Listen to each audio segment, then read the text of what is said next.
এক গ্রামে থাকত হুসাইন নামের এক ছেলে। সে খুব খেলাধুলা করতে ভালোবাসত, কিন্তু মসজিদে যেতে তার একটু আলসেমি লাগত।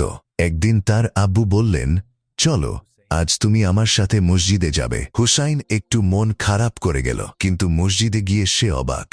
সেখানে তার মতো আরও অনেক বাচ্চা এসেছে। কেউ কুরআন পড়ছে, কেউ চুপচাপ বসে আছে। নামাজ শেষ হলে ইমাম সাহেব হাসিমুখে বললেন, তোমরা জানো, মসজিদ আল্লাহর ঘর, এখানে এলে মন শান্ত হয়। তারপর তিনি একটি ছোট গল্প বললেন, যে শিশু ছোটবেলা থেকে মসজিদের সাথে বন্ধুত্ব করে, আল্লাহ তাকে খুব ভালোবাসেন। হুসাইনের মনে হল, মসজিদ তো ভয়ের জায়গা না, বরং খুব সুন্দর ও শান্ত জায়গা। নামাজ শেষে সে নতুন এক বন্ধুর সাথে পরিচিত হল।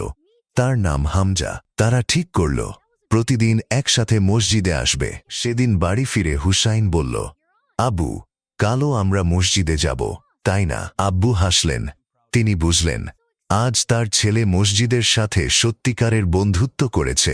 এই গল্প থেকে আমরা শিখলাম, ছোটবেলা থেকেই মসজিদের সাথে সম্পর্ক গড়া ভালো।